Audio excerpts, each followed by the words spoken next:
que vous êtes venu pour avoir plus de renseignements sur le mouvement, sur la philosophie raïlienne, sur qu'est-ce que c'est ce message. Alors, vous avez des questions, il y a Jean-Pierre Saunier qui est là, qui a participé à l'émission, et Philippe Lebeau qui est là, qui m'en répondra.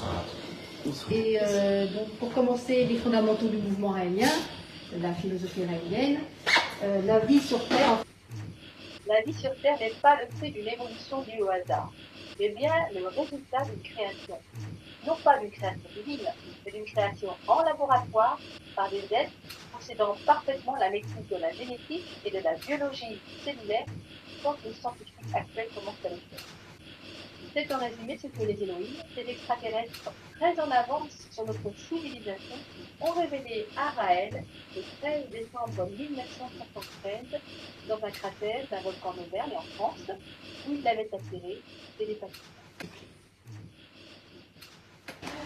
Et en fait, cette histoire-là, elle est décrite dans beaucoup de livres religieux. Ces extraterrestres sont appelés Elohim. Elohim, c'est un mot pluriel, en hébreu, qui signifie ceux qui sont venus du ciel. Le singulier, c'est Eloha. Et là, on aurait pu dire Dieu, mais non, c'est vraiment un mot pluriel. Donc ces Elohim sont venus. Bonjour. Installez-vous. Ils ont créé toute vie sur Terre. Ils avaient une forte avancée scientifique. Ils ne pouvaient pas faire leurs expériences sur leur planète. Donc ils ont cherché une planète où ils pourraient être tranquilles sans scandaliser les personnes de leur planète. Ils ont fait plusieurs expériences sur différentes planètes et ils ont trouvé la Terre, la planète Terre, qu'ils ont aménagée sur des milliers d'années. Et ils ont commencé à créer la vie, donc les bactéries, les insectes, etc., les animaux, et l'homme à leur image et à leur ressemblance. Et ils ont vécu un petit peu avec les humains. Ils ont eu des enfants avec eux, c'est marqué dans la Bible, que ces enfants, qu'ils trouvaient les filles des hommes belles, et ils ont des enfants qui furent des personnes de renom, c'est ce qu'on appelait les demi-dieux à l'époque. Et puis ils sont partis, ils ont laissé l'humanité progresser par elle-même, mais ils n'ont pas abandonné, ils ont fait en sorte d'envoyer des prophètes. Les prophètes, ça veut dire messager. Donc des prophètes, il y en a une quarantaine sur la planète. Abraham, Moïse, Bouddha, Mahomet, Jésus, etc., Joseph Smith et Kimpavita, notamment une quarantaine, hommes et femmes, sur tous les continents. Donc ces prophètes, ils devaient révéler l'origine, ils devaient faire en sorte de guider l'humanité dans les moments difficiles qu'elle traversait.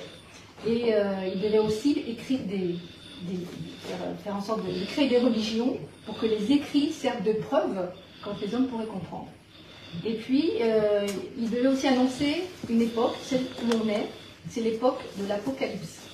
Alors l'Apocalypse, il y en a qui disent « Ah, il y a des destructions ». Pas du tout, l'Apocalypse, ça veut dire la révélation. Et donc, en 45, le 6 août 45, après la guerre, au moment des limites de la guerre, il y a l'explosion de la bombe d'Hiroshima. Ça veut dire que les hommes commencent à manipuler la matière. Ça veut dire que les hommes sont possiblement capables de comprendre qu'ils ont été créés par d'autres hommes, etc. Donc les Elohim, à cette époque, décident d'envoyer leur dernier prophète qui est annoncé dans tous les livres religieux, le Mahdi, le Messie, le Machia, etc., le Paraclet. Et donc en 73, ils donnent un message à Raël, qui est leur dernier prophète. Et sa mission à Raël, c'est de faire en sorte de diffuser ce message. L'humanité peut comprendre qu'elle a été créée et qu'elle n'est pas le fruit du hasard, qu'elle n'est pas le fruit de l'évolution, d'une création divine, mais d'une création scientifique. Elle peut le comprendre, puisque les meilleurs scientifiques commencent à manipuler la matière. Et ça, donc diffuser ce message. Et sa deuxième mission, c'est de construire une ambassade. Alors, il y a eu le premier temple sous Salomon, qui a été détruit par Nabuchodonosor. Le deuxième temple en 670 avant Jésus-Christ, qui a été détruit. Et donc, là, c'est le troisième temple, l'ambassade. Alors, pourquoi une ambassade? C'est pour accueillir cette civilisation qui nous a créés. Mais il y a des conditions. Il faut que les hommes arrêtent d'utiliser leur science pour tuer. Il faut qu'ils utilisent leur science pour faire du bien à l'humanité. Qu'ils élèvent leur niveau de conscience et qu'ils donnent de l'amour. Donc les élèves ne viendront pas si on ne fait pas les premiers pas en leur montrant qu'on est une civilisation qui est prête à donner de l'amour, qui est prête à abandonner les armes et qui est prête à les accueillir. Donc dans l'univers, il y a une infinité de civilisations qui ont créé la vie. Et nous, un jour, on ira créer la vie sur Terre si on arrive à dépasser ce stade de violence.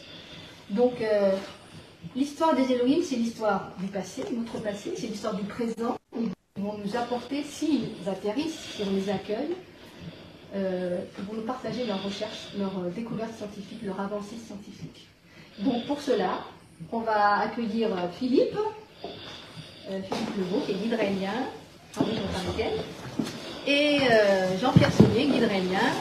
Et si vous avez des questions déjà, suite aux émissions que vous avez pu regarder, que vous avez regardées, suite à vos lectures, donc ils sont là pour vous répondre et pour vous expliquer donc, plus en détail ce qui nous attend, ce que c'est que ce message. Et puis voilà, je vous laisse la parole. En tout cas, je vous remercie. Et puis, je vois que c'est surtout Netflix qui fait que vous êtes là. Donc, vous voyez Jean-Pierre qui est un des fils conducteurs de Netflix. Et puis, moi-même.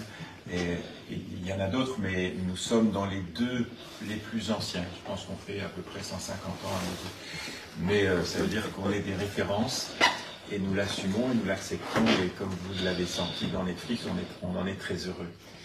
Et donc, aujourd'hui, après, c'est très bien, comme tu as expliqué et résumé les messages. L'idéal, c'est de lire les livres. C'est dans les livres que chacun d'entre nous a trouvé qu'il y avait des réponses qu'on se posait plus ou moins certaines d'une manière aiguë et d'autres d'une manière un peu, comment dirais-je, en dessous. Et puis on se dit, waouh, ça aussi, ça me concerne. Notamment dans les clés. J'aime toujours bien citer un passage des clés parce que quand je les ai lus au début, je me suis dit, je ne suis peut-être pas directement concerné par tel ou tel passage. Et c'était grande naïveté de ma part, parce qu'évidemment, on est concerné par tous ces passages-là. Et c'est pour ça que vous voyez des gens qui croient qu'on est manipulé ou autre. On n'est absolument pas manipulé, on a juste lu des clés, nous les avons actionnées, et on a pu changer et découvrir énormément de choses que nous avions en nous. Et beaucoup de qualités sont en nous, mais qui sont dans tous les êtres humains. Et le message d'Israël, c'est un message qui peut être compris parce qu'on est à l'ère scientifique. Et c'est aussi un message où chacun se prend en charge par lui-même. Nous sommes des guides raéliens, on indique le chemin, mais on ne fait jamais le chemin à la place de quiconque. Chacun a son propre guide, chacun apprend à méditer, la fameuse méditation sensuelle. Tout le monde sait la faire tout seul. On peut la faire en groupe, c'est très intéressant aussi de la faire en groupe. Mais c'est l'autonomie pour chacune et chacun d'entre nous. Donc je vous lis juste ce petit passage des clés. Ces écrits sont des clés qui permettent d'ouvrir les esprits que des millénaires d'obscurantisme ont enfermés dans une gangue. La porte qui enferme l'esprit humain est bloquée par de nombreuses serrures qu'il faut ouvrir toutes en même temps si on veut le faire sortir vers l'infini. Si on ne se sert que d'une clé, les autres verrous resteront bloqués. Et si on ne les maintient pas tous ouverts en même temps, quand on ouvre le suivant, le premier se referme, empêchant l'ouverture.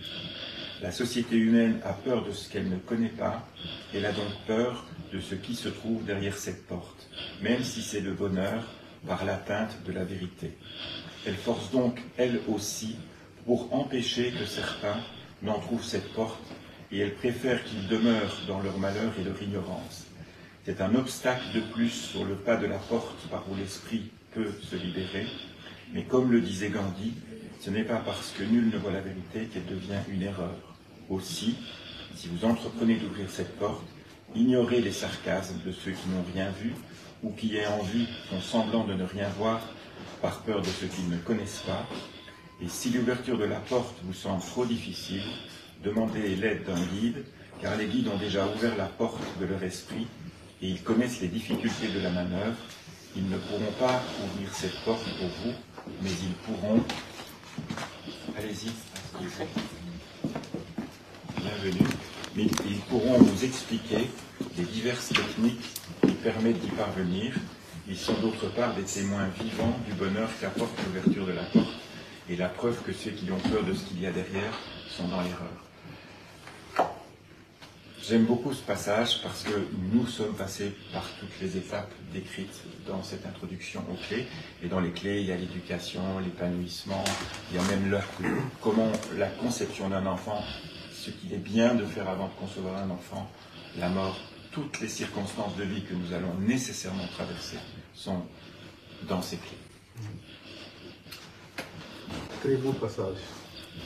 Oui. On vient de lire un petit passage sur les clés qui sont dans le message des extraterrestres que Raël nous a transmis. Et Marilyn tout à l'heure a résumé la création, et on y reviendra tout à l'heure dans les questions avec vous. Dans ce que vient d'évoquer Philippe, il y a aussi quelque chose qui est, comme disait Marilyn tout à l'heure, il y a le passé, nous avons été créés scientifiquement, il y a le maintenant, c'est l'apprentissage à être soi-même, et pas ce que la société veut que nous soyons. Ça fait partie de l'enseignement, donc des Elohim, devenir soi-même totalement. C'est-à-dire gagner sa liberté, sa vraie liberté. La liberté, ça ne veut pas dire faire n'importe quoi, hein. C'est vivre dans la société et y apporter quelque chose, et qui est l'essence même de ce que l'on est. C'est pas n'importe quoi. Et puis il y a aussi quelque chose qui est fantastique et qui me touche beaucoup à cœur, c'est le futur. Il nous offre aussi une possibilité, une voie qui est extraordinaire, c'est eux ont réussi le passage. Il y a une phrase que je répète très souvent et qui n'est pas rien. Aucune civilisation ne peut sortir de son système solaire si elle n'a pas maîtrisé les démons qui l'animent. Elle s'autodétruit avant. Ce qui veut dire que dans l'univers infini, on parlera de l'infini tout à l'heure, mais toutes les civilisations que l'on pourrait rencontrer et qui voyagent dans l'univers sont des civilisations pacifiques, qui ont franchi cette étape. Et nous sommes à l'époque de ce virage où, avec la technologie, la science que nous avons deux choix possibles. C'est ce que je disais tout à l'heure en discutant en aparté. La main, elle est capable de caresser ou de frapper. Avec la science, on est capable de caresser ou de frapper. Avec la politique, on est capable de caresser ou de frapper. Tout va dépendre de ce qui est entre les deux oreilles des gens qui manipulent tout ça. Soit ils ont un petit poids, ou soit ils ont un cerveau qui vit librement, avec amour pour eux-mêmes et pour leur humanité. Les Elohim nous disent, et on l'a évoqué tout à l'heure, les Elohim ne viendront qu'à trois conditions. Générer la paix. Alors ils ne nous disent pas qu'ils viendront quand la paix sera totale, ils nous disent générer la paix, qu'on voit que vous êtes en train de générer la paix. L'ambassade pourra être là, mais si on ne voit pas que vous voulez la générer, on ne viendra pas. Commencez à penser à l'être humain, ça c'est le deuxième point, mettez en sorte que l'être humain soit au centre des préoccupations de vos systèmes, et pas le contraire. Troisième point, édifiez une ambassade pour nous reconnaître, ce qui signifiera, ce sera le symbole de la reconnaissance que vous nous acceptez comme étant vos pères créateurs et que vous reconnaissez le prophète qui est en place, qui pourra être à elle, ou son futur, hein, et vous souhaitez nous voir. Ils ne viendront pas si on ne veut pas les accueillir. Ils nous respectent trop. Si cette génération ne veut pas les accueillir, la génération après, si elle a réussi à échapper aux démons, arrivera à un moment donné à dire mince. Il nous ouvre une petite parenthèse, c'est amusant. Vous allez avoir la visite de visiteurs de l'espace qui cherchent leur créateur. Ils viendront sur Terre, peut-être avant nous, certainement avant nous, disent-ils, et qui viendront pour essayer de comprendre où sont leurs créateurs.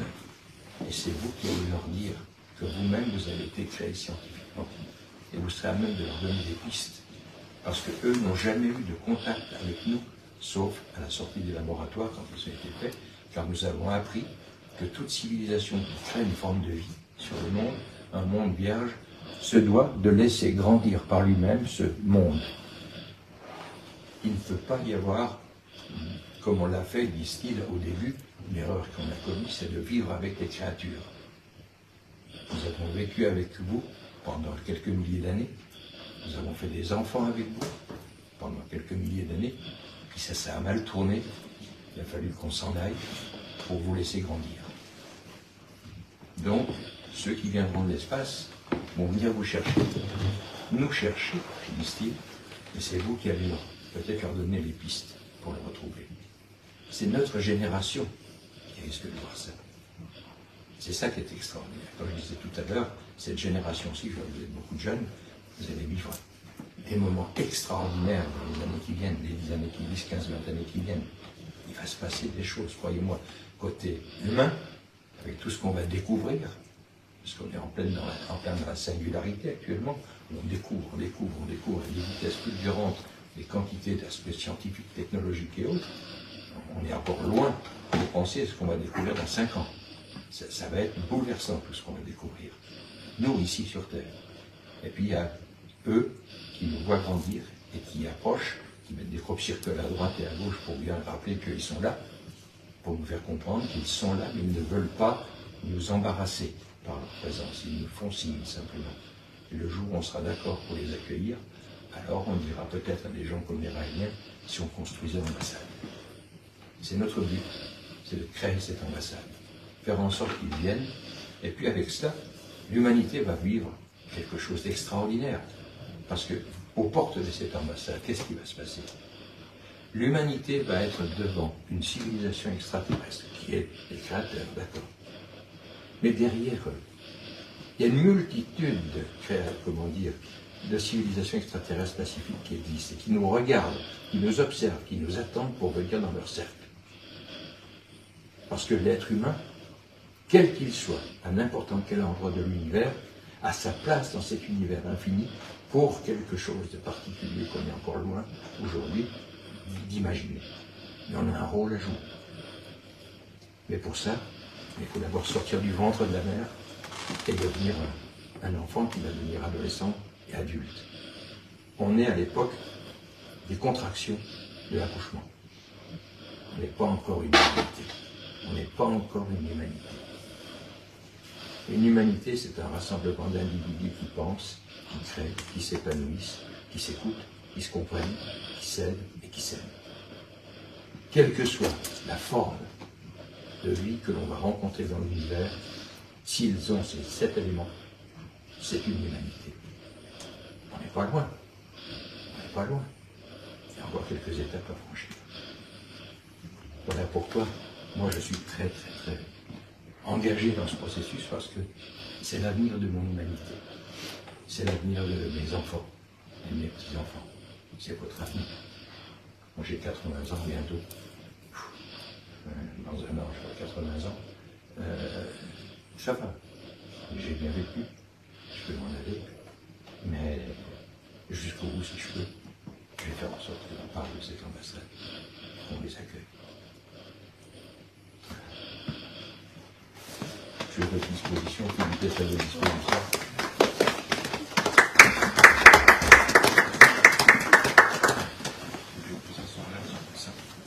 Avez-vous des questions Oui, alors j'ai une question, vous ne l'avez pas mentionné là, mais j'avais entendu plusieurs fois, c'est votre rapport à l'immortalité. Donc c'est, si je n'ai compris, c'est via le clonage. Oui. Et donc du coup, ça donnerait un individu génétiquement identique, mais dans quelle mesure ce ne serait pas juste la création d'un vrai jumeau, dans le sens où finalement il n'y a pas de continuité de conscience. Donc voilà, est-ce que... Alors, l'époque où nous sommes arrivés, c'est l'époque du clonage où on peut faire le jumeau. Ouais. Donc ça, c'est maintenant déjà.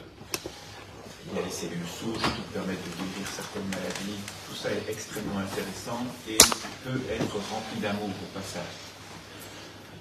Le clonage qui conduit à l'immortalité ou à l'éternité, c'est le clonage, première étape, et avec toute la mémoire d'un individu qui est ici dans l'os frontal et qui permet de recréer un individu, la voix bien entendu, avec toute sa mémoire et toute sa personnalité, et il réintègre un corps jeune.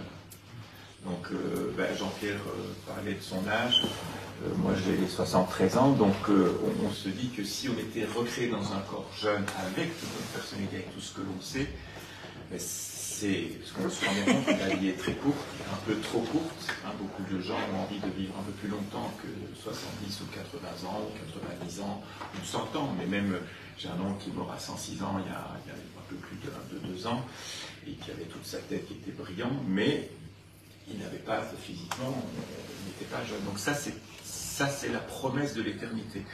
Et d'ailleurs, ils expliquent sur leur planète qu'un être humain vit naturellement plutôt entre 700 ans et au maximum 1200 ans.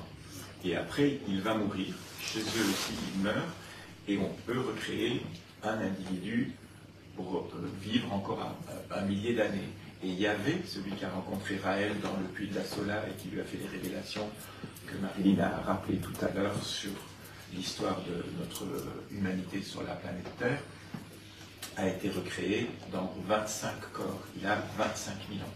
Il était à l'origine dans la création et il a dit qu'il serait de toute façon là dans les moments les plus difficiles qu'a évoqué Jean-Pierre il y a quelques instants, pour que l'humanité puisse vivre. Mais c'est à l'humanité de choisir de vivre en harmonie. Donc pour les humains d'aujourd'hui, la seule possibilité d'accéder à cette immortalité, ce serait de se cryogéniser par exemple?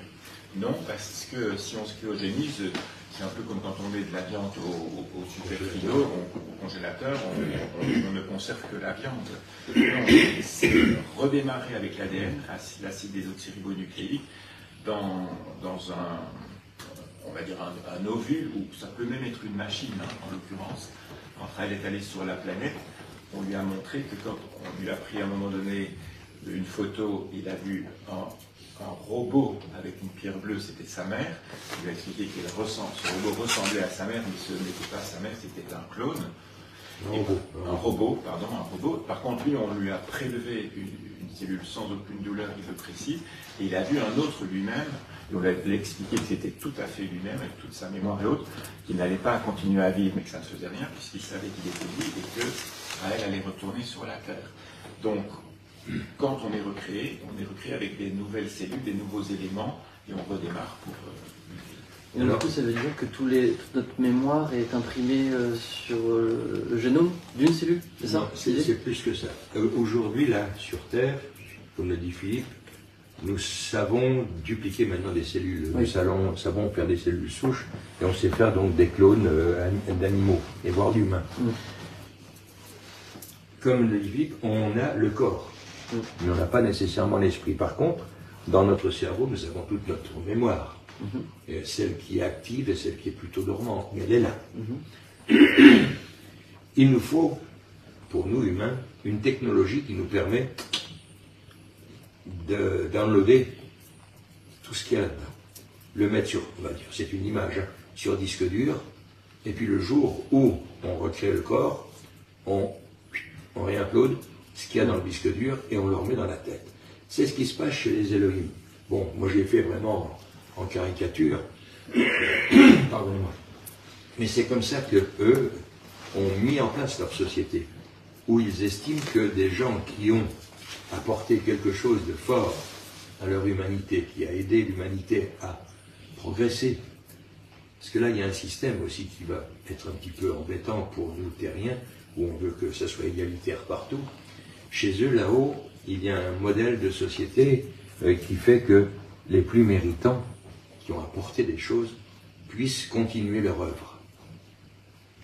Donc le principe du clonage est mis en place, et à ce moment-là, la personne meurt, immédiatement la machine se remet en marche, sans qu'il y ait de commande, c'est fait automatiquement, le corps va être fait, et la mémoire va être réinjectée immédiatement, ce qui fait que le personnage va avoir un corps de 18 ans, avec tout son acquis, même s'il a 25 000 ans. Il a tout son acquis qui va être là. Mais ça, c'est je dirais, une récompense qui a été, donc il a été question dans toutes les religions.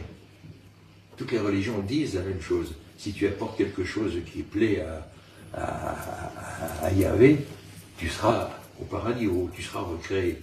Ça ne veut pas dire que les gens, les humains qui n'ont pas fait des grandes choses, n'ont pas de plaisir à vivre, puisqu'on va réussir, nous humains, dans les quelques années qui viennent, aussi à toucher, ils nous le disent, quelques petites cellules du cerveau, qui vont nous permettre d'aller comme chez eux, s'ils nous ont créé avec un laps de temps de 120 ans maximum, en intervenant sur le cerveau, on pourra, peut-être par étapes, notre science va évoluer, progresser par nous-mêmes, mettre 200 ans, 400 ans, 600 ans, 1000 ans, 1200 ans.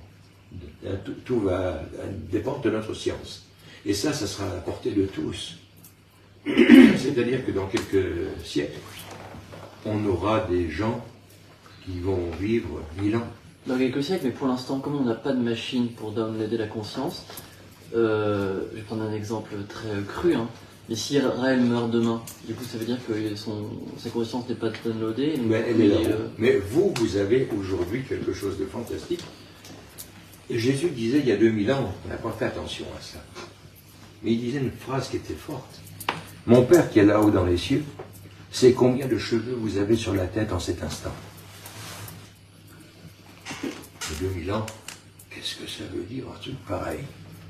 Mais aujourd'hui, si on commence à comprendre ce que c'est que des émissions d'ondes naturelles que nous produisons, et qui est quelque part un récepteur qui capte cette émission d'ondes, elle est capable d'encoder toute la composition de cet émetteur. À partir de là, si besoin est, c'est-à-dire que la personne s'éteigne, ben, s'il y a une machine qui est capable de relire tout ça et de reproduire biologiquement, génétiquement, vous êtes dans la matière, hein, puisqu'on en a un peu parlé tout à l'heure, qui peut reproduire le corps et réinjecter la machine, tout ça se fait sans qu'il y ait intervention humaine. À nous, humains, de développer cette science plutôt que de faire des bombes atomiques, hein, ou les cochonneries qui nous détruisent. On a une science qui est à portée de main, qui peut nous permettre, et je vous souhaite d'être dans ce type de laboratoire, puisque c'est votre parcours, pour générer la vie, lui apporter toutes les possibilités de bien-être et de futur. On a tout ça à portée de main. Et donc, du coup, est-ce que les Evelyn, là, ils auraient des machines qui permettraient de scanner notre conscience tout à fait. Là, depuis de nous ici. Maintenant, à l'ère scientifique, on sait que les éléments de conscience. Moi, je me souviens d'époque où je trouvais que la pensée était immatérielle. Ça me fait sourire parce que j'ai évidemment changé beaucoup de choses dans ma vie. Et on sait que la pensée est matérielle, mais c'est plus subtil. Ce sont des ondes. Tout ça est captable, évidemment. Et les endroits où c'est stocké existent aussi bien sur leur planète que. C'est pour ça que j'indiquais mon os frontal, parce que l'endroit où c'est stocké avec le plus de précision est situé, c'est 1 cm² de l'os frontal qui doit être conservé suivant l'axe qui est à 33 mm de l'axe qui joint les deux pipis. Donc c'est à peu près là. Et donc, dans notre corps, si on est enterré, mais si on est brûlé, c'est conservé ailleurs, mais si on est enterré, c'est pour ça que vous pouvez imaginer que notre humanité arrive à un niveau technologique, scientifique suffisant pour un jour aller ressusciter des très grands hommes dont on sait que leur œuvre, qui a des siècles, qui a été faite il y a des siècles, leur capacité à ces personnes permettrait à l'humanité de vivre des très grands moments. Voilà, on peut tout imaginer. Et eux, ils nous laissent toutes les portes ouvertes, comme ça a été rappelé tout à l'heure. Soit la planète des Evelyn, ils n'ont pas d'enfants. Pour cette raison du clonage. Sur la planète des éternels. Oui, c'est ça que j'ai dit, les Evelyn. Donc, parce que là, il faut... Il y a 2 planètes. C'est pas expliqué, vous pouvez expliquer pourquoi il y a 2 planètes? Oui. Ils ont leur planète d'origine,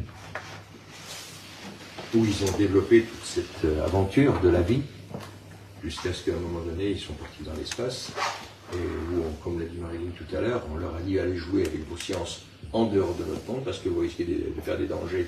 Hein, ils avaient des mauvais aussi chez eux, hein, qui étaient contre la science.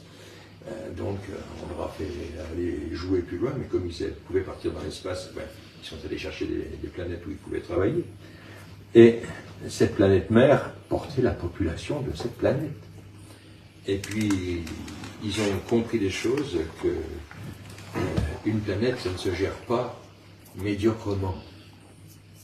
Ça se génère, ça se gère avec les meilleures opportunités, les meilleurs personnages qui sont à même de pouvoir amener des solutions. On va les appeler des génies. Quand vous allez avec votre enfant qui est malade, vous n'allez pas chercher un charlatan, vous allez chercher le meilleur des médecins possible. Quand vous allez au marché pour prendre vos légumes, vous choisissez les meilleurs légumes possibles. Eh bien, dans les populations, ça a amené un jour, je l'espère très tôt, à aller chercher les gens qui ont le plus d'intelligence et d'amour pour guider l'humanité. On pourrait appeler ça la géniocratie, par exemple. Mais ce n'est pas encore aujourd'hui, on est encore en démocratie. Enfin, en réalité, en médiocratie. Mais ça, c'est une autre histoire. On le sait tous. Mais chez eux, quand ils ont commencé à mettre en place ce processus, ils ont compris que s'ils voulaient gérer leur propre planète avec amour et avec efficacité, leur gouvernement devait être en dehors de la planète mère. Et ils ont pris une planète relativement proche de la leur, où les génies se sont réunis là-haut et se sont mis à œuvrer véritablement pour que la planète mère reçoive tout ce qui était possible pour le bonheur des populations et des hommes. Et c'est pour ça ça fait maintenant 25 000 ans qu'il fonctionne comme ça. C'est un système qui doit marcher certainement, parce que 25 000 ans après... Oui, j'ajouterais que ça leur a permis d'être complètement libres à ceux qui sont des créateurs d'humanité. Du coup, après, ils ont été respectés d'un côté, avec tout ce qui a été fait pour eux, alors que ça crée des problèmes. Et c'était la résolution il y a des gens, ils s'en fichent complètement qu'on ait créé une humanité ailleurs, ils veulent bien vivre au quotidien, et c'est respectable. Ça dépend des vocations de chacun. Et comme ça, chacun a pu faire sa vocation. Ça, c'est expliqué dans le premier livre, qui est le livre qui dit la vérité, avec les passages de la Bible et d'autres, où on se rend compte qu'on peut relire la Bible avec un œil scientifique, et on dit, waouh, ce livre existe depuis 2000 ans et plus que 2000 ans, parce que Jésus, c'est il y a 2000 ans, donc ça fait 3500 ans avec Moïse. Et ben voilà. Mais vous voyez, c'est un projet qui est extraordinaire, parce que c'est la première fois dans l'histoire des prophètes qui sont venus sur Terre d'avoir une précision fantastique du futur de l'humanité. Avant, les prophètes, ils avançaient avec ce qu'il y avait, avec l'aspect primitif des humains, de barbares des humains. Encore aujourd'hui, qui est encore sur Terre, par certains aspects, on est encore un peu primitif et voire barbare, hein, mais on est en même de pouvoir comprendre ce présent, comprendre très bien ce passé, et puis envisager un futur qui est plein d'espérance, en fait. C'est plein d'espérance, c'est ce que je vous disais tout à l'heure en aparté. L'humanité aujourd'hui, cette jeune humanité qui est là, elle a un avenir fabuleux devant elle, si elle choisit le chemin de dire, si on s'aimait un peu, si on travaillait ensemble, si on faisait ensemble. Oui. Vous pouvez vous expliquer que les Elohim marchent sur un système de méritocratie. Et du coup, je me rappelle lors d'une précédente conférence, vous avez dit que vous étiez déjà là lors du premier anniversaire de la visite japonaise.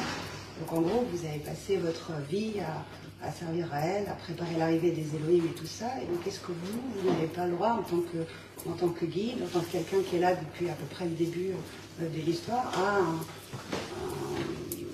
à être privilégié, vous aussi, et à avoir votre code préservé, peut-être au-delà de vos questions. Je vais vous donner une bonne nouvelle. J'ai vécu heureux comme tout sur Terre. Ça fait 49 ans que j'œuvre dans ce domaine-là, et croyez-moi du bonheur, malgré toutes les difficultés que la société a pu me faire, j'ai été heureux. Donc je peux mourir demain sans regret et sans attendre quelque chose après. Le bonheur a été là. Mais où est? Ils nous disent, ceux qui ont œuvré, on ne les oubliera pas. Mais ils sont futés. Hein. Ils sont futés. Oui, imaginons qu'ils décident que Jean-Pierre Saunier mérite la recréation. C'est pas gratuit.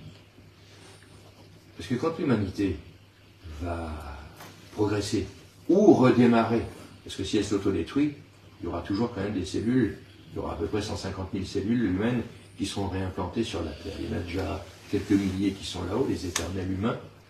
Et puis il y aura ceux qui, à cette époque-ci, méritent, parce qu'il y en a plein, il n'y a pas des raliens, hein, ils méritent d'être recréés parce qu'ils ont apporté à l'humanité. Ces gens-là vont être recréés sur cette planète-là. Alors que ce soit dans un sens l'autodestruction qu'il va falloir réimplanter, ou la continuité de l'humanité, ces mêmes personnages-là, quand ce sera le moment, vont revenir sur Terre et faire partie donc, des éternels sur Terre, mais pour aider, avec l'enseignement qu'ils ont reçu là-haut, l'humanité à continuer à progresser. Et ces mêmes personnages-là enclencheront certainement un processus qui dira les meilleurs d'entre les humains. Maintenant, c'est nous, humains, qui allons les recréer. Ça ne sera plus les Elohim.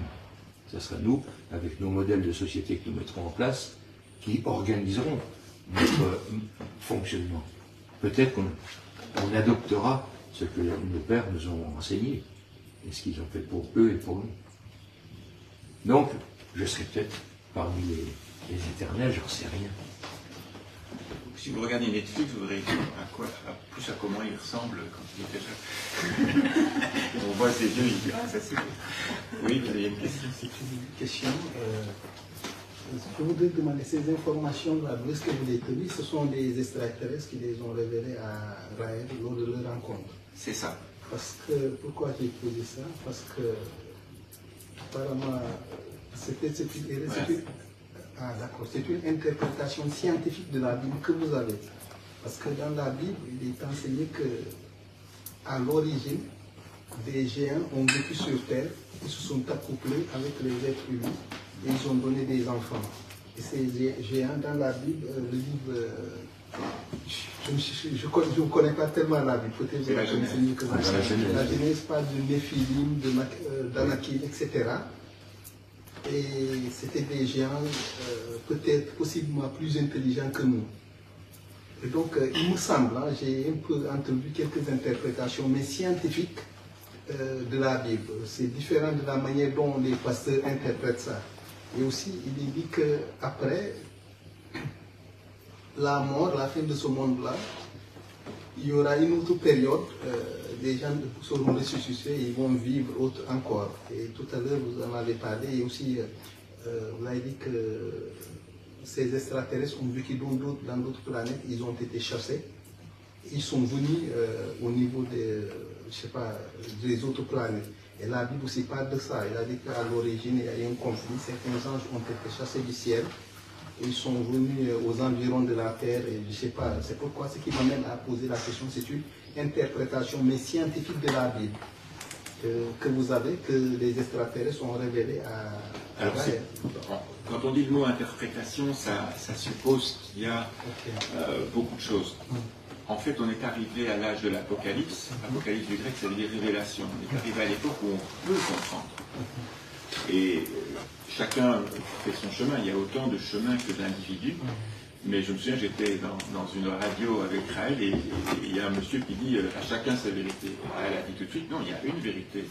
Il y a des chemins autant que d'individus pour arriver à la vérité, mais le fait qu'on ait le fruit de son père et de sa maman, de sa mère, que le spermatozoïde a rencontré tel ovule, il n'y en a pas 36, sinon je ne serais pas Philippe et vous ne seriez pas qui vous êtes. Donc, la compréhension que l'on peut avoir, c'est parce que nous sommes arrivés dans l'ère scientifique. Et c'est pour ça que dans l'enseignement des Elohim dans les livres, il est aussi dit de respecter et d'aimer notre humanité. Il y a plein de défauts, on en est les héritiers, mais il a aussi beaucoup de qualités, puisque nous sommes là. Nous sommes quelque part des survivants, ou nous sommes des bons vivants, on est les deux, parce que nous héritons de toutes ces générations, qui de génération en génération, en faisant ce qu'elles ont fait, ces générations, fait que nous sommes là et que nous pouvons comprendre aujourd'hui. Et donc la Bible, tout d'un coup, devient compréhensible. Moi, j'ai beaucoup d'admiration pour des personnes qui avaient tellement peu d'éléments et qui avaient une interprétation et qui aidaient les êtres humains que nous sommes à avoir une meilleure compréhension de d'où nous venons, où allons-nous, comment pouvons-nous mieux vivre.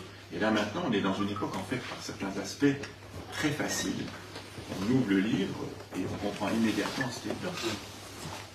Puis les Elohim, quand ils ont vu, comme disait Marilyn, en 1945, on a commencé à manipuler l'atome, malheureusement à des fins destructrices, mais enfin, on commençait à manipuler l'atome, ils ont dit, ça y est, ils sont rentrés dans l'ère où ils vont découvrir à une vitesse fulgurante tous les mécanismes de la vie. Et ils vont être amenés à un moment donné, par les divers chemins, à comprendre que la vie ne peut pas se faire par hasard.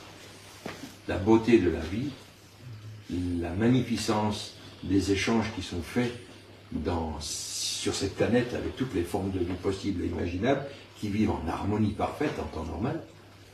Ben, oui, je sais, le scientifique, il n'est pas toujours d'accord.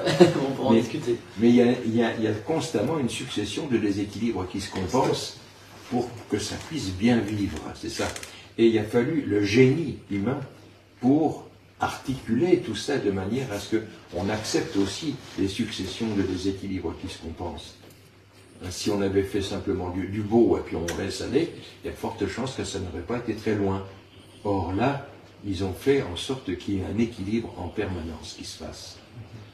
Tant dans les faunes animales, végétales et autres, Et c'est constamment, là où il y a de l'herbe, les végétariens peuvent venir manger, mais dès qu'il n'y a plus d'herbe, les végétariens meurent. Il faut qu'ils aillent courir vite, vite, vite, plus loin, pour laisser repousser les végétaux ici. Vous voyez, c'est constamment un mouvement qui est comme ça, et pour nous humains, c'est la même chose. Ça a été un travail gigantesque de calcul. Quand on regarde la Bible, puisqu'on parle de la Bible, on parle de jours pour toute la création. Le premier jour, Dieu, c'est ce qui est écrit, Yahvé ou Elohim, s'aperçut que les nuages et la mer étaient là. Il voit une planète qui est entièrement recouverte d'eau. Il n'y a rien dessus. Ils ont la technologie pour aller faire péter des roches sous l'eau. Ils ont la technologie pour venir des roches de l'espace. Et ils font un continent. Ils font un terraforming monstrueux. Un jour, il a fallu pour eux. Mais un jour terrestre, ça veut dire 2000 ans. 2000 ans de travaux pour aménager un continent, pour aménager une planète qui peut les accepter, les asseoir et pouvoir faire ce qu'il faut. Pendant tout ce temps-là, ils font leur laboratoire, qu'ils ont dû interrompre là-haut, et ont continué avec tous ces travaux. Il faut dire qu'il y avait aussi des essais qui avaient été faits sur d'autres planètes qui leur avaient fait avancer de la science, mais ça je vous invite à le découvrir dans le livre. Ils décident, ça y est, on peut implanter la vie maintenant sur ce magnifique continent, unique, un continent unique. On appelle ça la sèche. Non, la sèche dans la Bible, mais la Pangée. Ils implantent la faune aquatique, la faune terrestre, la faune aérienne et tout. Un jour pour tout ça. 2000 ans. 2000 ans pour faire en sorte, ce qu'on évoquait tout à l'heure, le parfait équilibre. Et chaque jour de la Bible raconte la création du monde aquatique, la création du monde terrestre, aérien. Ils arrivent au 5e jour, fin du 5e jour, il y a des petits marrants qui sont là, qui disent on était capable de faire tout ça, on nous interdit plein de choses, mais merde, on peut faire des copies de nous-mêmes, on peut essayer, voir un petit peu ce que ça donne. On ne parle pas de clonage là, on parle de fabriquer pièce par pièce des êtres humains. Le 6e jour, ils réussissent à la fin du 6e jour à faire l'être humain parfait. Parfait. Qui leur ressemble totalement. 2000 ans de travaux génétiques, ça vous donne de l'avenir, pour réussir cet extraordinaire chantier. Puis là, après, ils disent, c'est bon. Imaginez un petit peu notre futur, ça va être ça aussi. Moi, je pense à Elon Musk aujourd'hui, qui crève d'envie de partir dans l'espace, parce qu'il a compris qu'il pouvait aussi aller créer la vie sur d'autres mondes. C'est son rêve actuellement. Il va avoir des émules, il va avoir des scientifiques comme vous à un moment donné qui vont dire « je fais partie du voyage, j'y vais ». Et ça va comme ça y est, on va prendre le relais. Et les Elohim nous disent « vous êtes notre relais, vous êtes ceux qui allez prendre notre suite ». Parce que, comme je le disais tout à l'heure, l'humain a sa place dans cet univers infini pour quelque chose, pour être heureux. Les Elohim nous disent une indication de rien du tout dans le livre. Il faut l'apercevoir. Nous sommes capables, scientifiquement, d'aller bousculer, dégager, placer, repositionner des systèmes solaires entiers. Nous sommes capables de prendre des systèmes solaires entiers et de les glisser là où il faut. Ça ne vous rappelle pas quelque chose, ça? C'est pas un ingénieur qui est en train de dire, qu'on appellerait chez nous le système immunitaire. Hein, dans notre corps, on a un système comme ça qui dit, oula, c'est pas bon, là il faudrait qu'on fasse quelque chose comme ça. Est-ce que l'humain ne serait pas, dans la généralité, un système immunitaire de l'infini, de ce quartier de l'infini? Posons-nous la question, c'est intéressant. Ça vous parle ce que je... Ça suscite des questions. Pardonnez-nous. Bon, ben voilà, j'ai déjà évoqué donc cette page de l'avenir pour ceux qui sont penchés science ou spiritualité, vous voyez qu'il y a quelque chose de fabuleux qui s'offre à nous, qui n'est que, en fait, l'héritage de ce qu'ils ont pu faire, puisque si nous sommes le relais, on va hériter d'énormément de choses de leur part, si on le mérite, bien sûr. Je me tais. Vous vouliez parler? Oui. Oui, du coup, j'avais juste une petite question. Est-ce que Raël est né le jour d'Hiroshima? Non, Raël est né le 30, la question c'est est-ce que Raël est né le jour d'Hiroshima? Non, il est né le 30 septembre 1946 en l'occurrence, mais il est né après. Et c'est le signal, nous comptons que nous sommes en l'année 78 après Hiroshima, ou ça pourrait s'appeler l'ère de Raël, mais on a pris le vocable après Hiroshima, parce que ça, absolument tout le monde sur la Terre connaît ce qui s'est passé le 6 août 1945. Et c'est la date anniversaire de notre nouvelle année. Et puis ça évite d'avoir des calendriers. Là, on a le calendrier des chrétiens. Pourquoi favoriser le calendrier chrétien? Il y a le calendrier juif, le calendrier musulman. Donc ça fait en sorte que tout le monde reconnaît cet événement comme quelque chose qui est arrivé pour le pays. Ce qu'on appelle un événement fondateur, c'est le moins compris. Oui. Ok. Toujours par rapport à ce que vous avez dit. Vous avez dit que les Oléim étaient dans d'autres planètes. On les a chassés pour les emmener là où ils sont actuellement. Non, les Elohim à l'origine avaient une planète d'origine. Ouais. Ils ont commencé la création à l'extérieur de leur planète, ce qui leur a été demandé. Et après, ils ont compris qu'il fallait vivre sur une planète qu'ils ont faite pour eux. Ils se sont bien occupés de leur planète d'origine. Et c'est le principe que Jean-Pierre a évoqué tout à l'heure. Quand on voyage dans l'univers, on est toujours non violent, on est toujours pacifique. Donc ils sont évidemment pacifiques. Et donc ils ont créé c'est expliqué dans le livre qui dit la vérité, hein, ces détails-là sont dans ce livre-ci, le livre qui dit la vérité. Et ils ont au départ trouvé 3 exoplanètes qui pouvaient potentiellement avoir une création scientifique.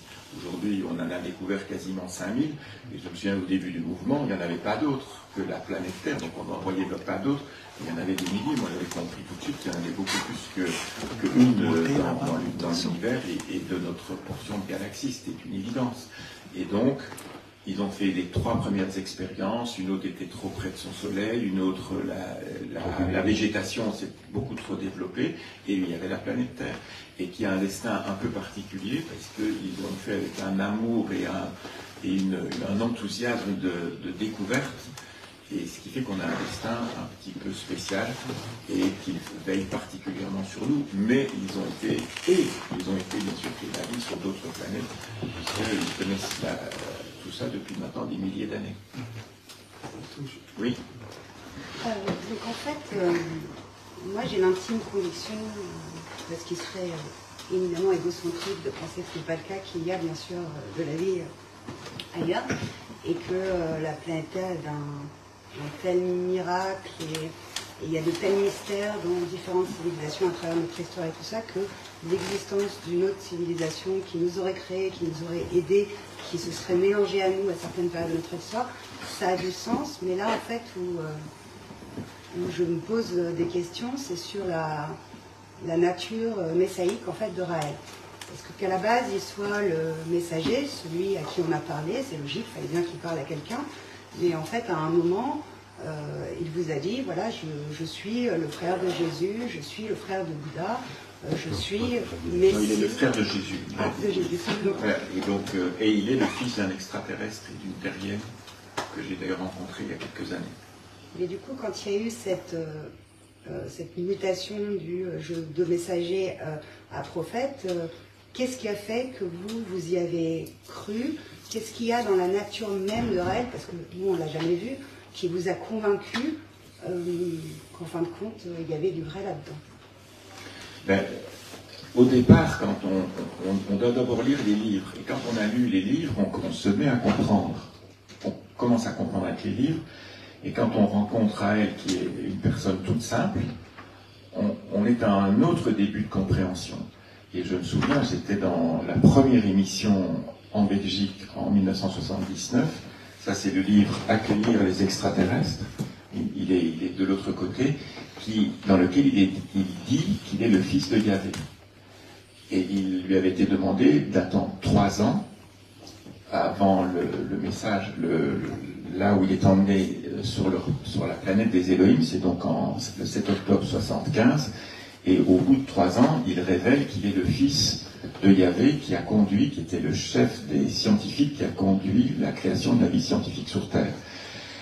Et évidemment, c'était très compliqué à annoncer, et en même temps, éminemment simple. Et le journaliste de la Belgique en question, qui s'appelait Jacques Bourlet, qui est décédé, j'aime bien citer son nom, était un homme de très grande culture, de très grand respect, et il lui avait posé 1 année et demie avant des questions sur son père. Et Raël avait répondu, je ne peux pas parler de mon père. Le journaliste l'avait respecté, il n'a pas fait comme certains qui insistent un peu de manière inélégante, et il n'avait rien dit dès que Raël a publié le livre où il disait ce qu'il en était. Et là, j'ai vu Raël se décider et hop, expliquer.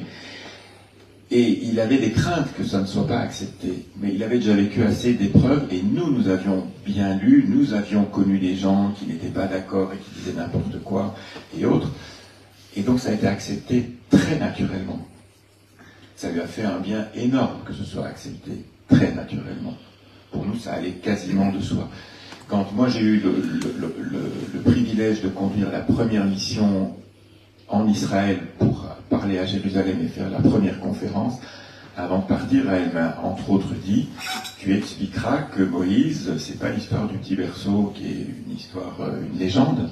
Moïse était à la cour de Pharaon parce qu'il était le fils d'une fille de la terre de la cour de Pharaon et qui avait une relation avec un Eloah, Eloah étant le singulier d'Elohim, et que c'était l'explication du rôle de Moïse aussi puissant qu'il avait pu être parce qu'il était le fils d'une fille de Pharaon et d'un extraterrestre.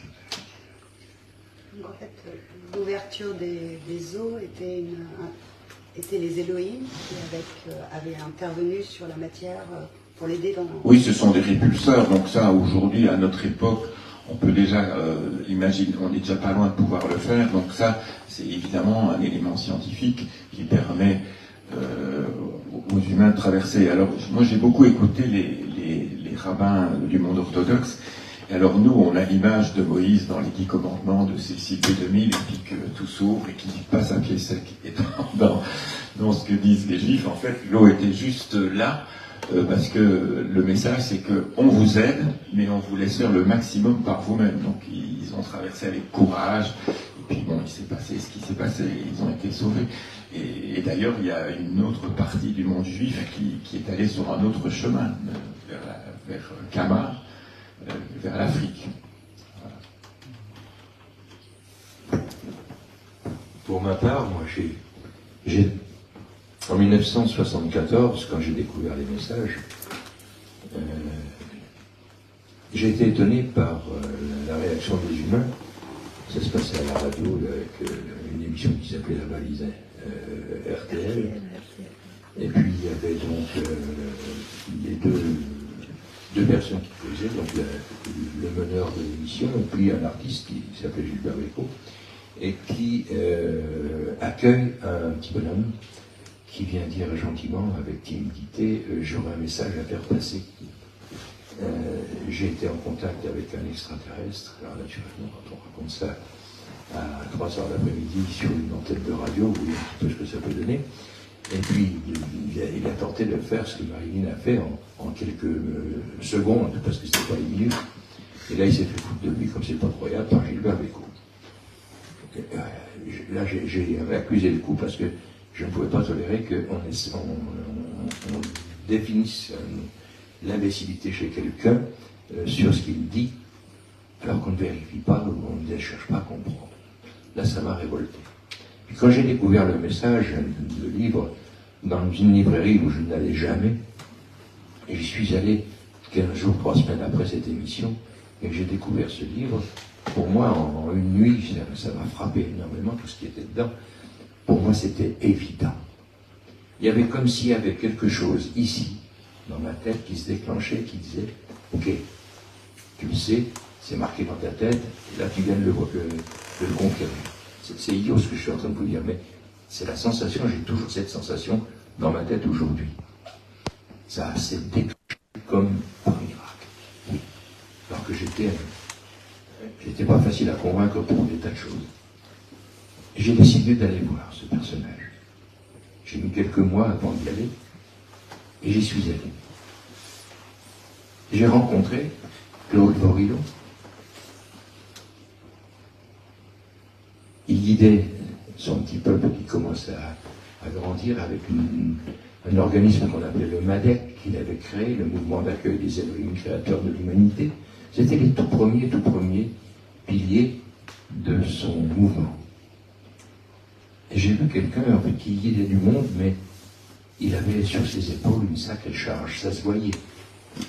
C'était pas quelqu'un qui faisait la vedette et qui guidait du monde qui était sur son joug. Non, pas du tout. J'avais quelqu'un en face de moi qui avait quelque chose sur les épaules. Un poids. Et puis quand on s'est arrêté là où il avait eu la rencontre et qui nous a expliqué comment ça s'était passé, il n'y avait pas de subterfuge, c'était les tripes du personnage qui parlait. Et je suis allé le revoir quelques mois après, et j'ai retrouvé encore ce personnage qui était tout simple chez lui. Il avait déménagé, il était dans une petite maison dans le Périgord, et il avait toujours ce poids sur les épaules. On sentait qu'il portait quelque chose qu'il n'avait pas fabriqué, mais qu'il avait reçu. Vous avez certainement rencontré des personnages qui, tout ce coup, ont reçu quelque chose, là, une charge, une émotion ou un devoir. Vous avez vu peut-être ces amis que vous avez pu rencontrer, voir un peu le dos qui s'est bouté sous le poids. C'est exactement ce que je voyais. Et puis, en octobre, novembre, décembre, janvier, ça va être février 1976, il nous a dit, je suis parti sur la planète. Et là, je le revoyais pour la première fois depuis avant qu'il parte sur la planète. Je n'avais plus le même personnage. Il n'y avait plus de poids sur les épaules. Il n'y avait plus rien de tout ça. Il était, comme diraient les Juifs à l'époque quand Moïse descend de la montagne, il est devenu lumineux. Et bien là, Raël était lumineux. Il n'y avait plus le poids, il n'y avait plus l'angoisse de porter cette chose-là. Il était celui maintenant qui portait ce message et qui le portait allègrement et, je dirais, richement. Son corps n'était plus le même, il était droit. Et ça allait bien. Son verbe était juste, net. C'était plus le même personnage. Moi, j'ai vu cette transformation. Je suis un des chanceux qui l'a vu avant et après. Moi, j'ai vu la transformation se faire comme ça. Pour moi, je ne pouvais pas douter. Et un an après, je ne pouvais plus du tout douter. Parce que j'étais témoin d'un événement qui est très particulier, où les Elohim sont venus me présenter Raël comme étant, ils l'ont adoubé devant nous. C'est-à-dire qu'ils sont venus au-dessus de nous, avec leurs engins, et à un moment donné bien précis de cette histoire. On était une vingtaine, Philippe, on fait partie. On était une vingtaine. C'est le filament qui était. C'est ça, c'est le 7 octobre. Moi, je suis devenu raélien. On a fait les premiers stages, Jean-Pierre et moi, en août 76. Et on arrive le 7 octobre 76, qui était la date, le premier anniversaire où Raël était emmené sur leur planète.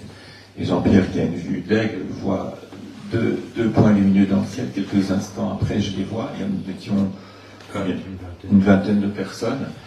Et puis dans les instants qui ont suivi, c'est les fameux cheveux d'ange qu'on voit sur les sapins de Noël qui sont tombés sur nous et qui fondaient dans notre main.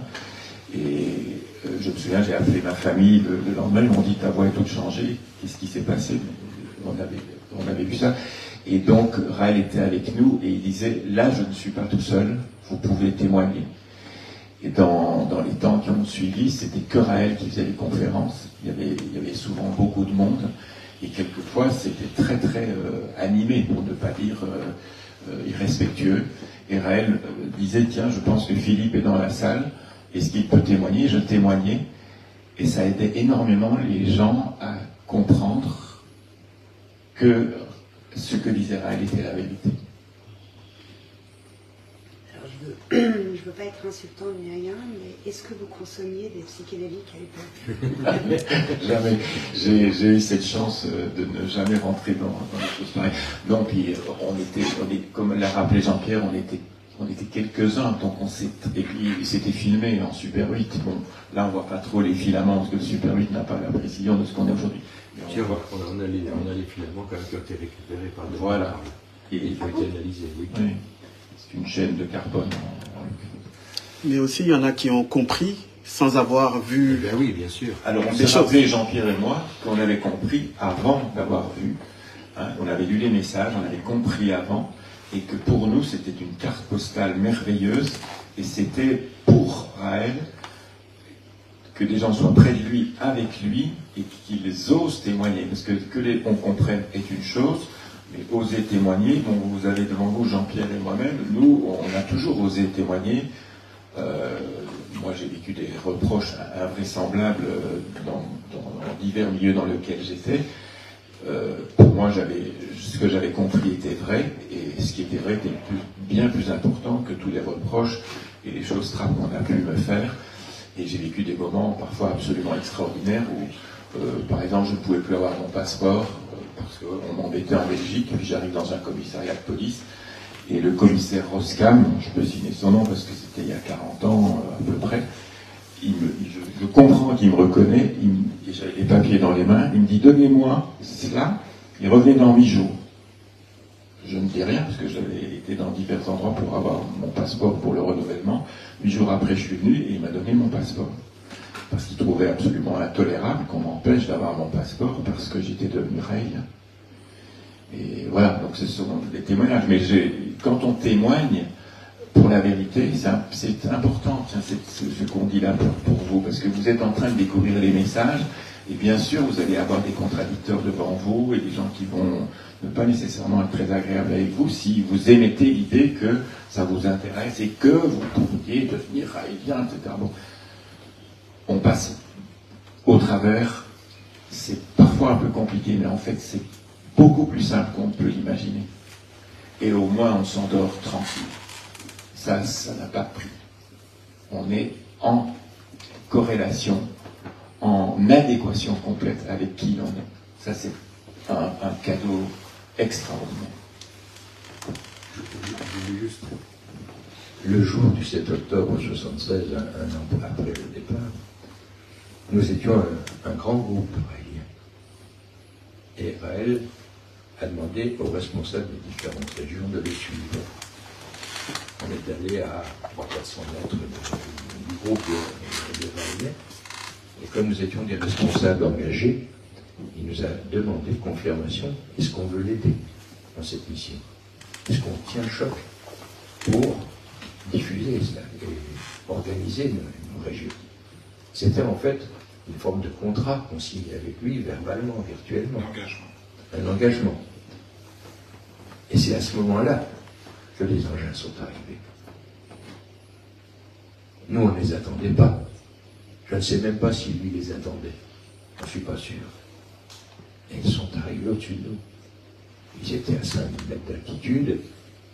Je savais deux sphères comme ça. Enfin, moi, je voyais des sphères parce que non, là, on ne voit pas bien si c'est un truc plat. Il y avait les deux sphères qui sont arrivées et d'une manière remarquable. Les filaments sont d'abord tombés. Un premier jet. On était très surpris de voir cette matière quand on la prenait, elle se sublimait, il n'y a plus rien. C'est pas étonnant, hein, c'est assez étonnant dans ce qu'on connaît comme une chose autour de nous. Et ça, mais ça restait accroché bien dans les arbres, ça c'était étonnant aussi. Et puis, j'ai ressenti, moi, un frisson qui a traversé ma tête complète, jusqu'au pied. Et j'ai regardé le ciel par là, par là, par là, par là, et là, juste là. Et dans ce là, il y a une première boule qui tombe et qui stationne. Une deuxième qui arrive derrière, qui tombe un petit peu plus haut, et qui ont stationné là pendant 10 minutes. Ensuite, ils ont glissé sur le côté. On s'est dit, ça y est, ils sont partis. Et puis ils sont revenus à l'endroit. Et là, comme ils sont arrivés, ils ont disparu. C'était pour nous, quand même, pour les témoins, un événement fort, parce qu'on venait de s'engager. Et ils viennent nous dire, ok, on vient de vous voir. On vient de vous entendre, c'est ça. Donc, Philippe et moi, les gens qui étaient là à l'époque, on ne pouvait plus dire on s'en va. C'était plus possible. On n'avait pas envie de s'en aller. Excusez-moi. Oui. C'est ici. Ah. Madame avait parlé tout à l'heure du retrait des eaux de la mer Rouge pour que les juges puissent passer. Et je vous ai entendu parler de repulseurs, je ne sais pas. Je vous ai entendu parler de repulseurs. Oui, pour l'eau, pour Ouais. écarter l'eau. Oui, ça c'était du fait des Elohim. Ah oui, bien sûr. C'est les Elohim qui ont aidé le peuple à pouvoir traverser là où il n'avait pas Si je pu. comprends bien, ce qu'on appelle ailleurs Dieu, vous, c'est ce que vous appelez Elohim. Et Elohim, ça veut dire en hébreu ancien, ceux qui sont venus du ciel. Parce que dans la Bible, l'interprétation, c'est Dieu qui est intervenu pour sauver le peuple juif en dégageant la main pour que le peuple puisse passer. Ici, aujourd'hui, bon, vous, c'est ce que vous dites Elohim, c'est-à-dire les peuples qui sont intervenus. Ils sont intervenus comme. Le rabbin scientifique est immense pour répondre, c'est ça votre question. Voilà. Et ce qu'on appelait Dieu, parce qu'on ne pouvait pas comprendre, nous aujourd'hui on peut l'appeler Elohim, traduire et dire ah, ce sont ceux qui sont venus du ciel, c'est une civilisation d'êtres humains très avancés par rapport à notre niveau à nous, et surtout du temps de Moïse, hein, tout ça, ça fait 3500 ans si je ne me trompe, et donc à ce moment-là ils aident, mais grâce à la science. Et Elohim, c'est la traduction de l'ancien hébreu qui disait, qui était le mot Elohim est un mot hébreu qui date de la Bible.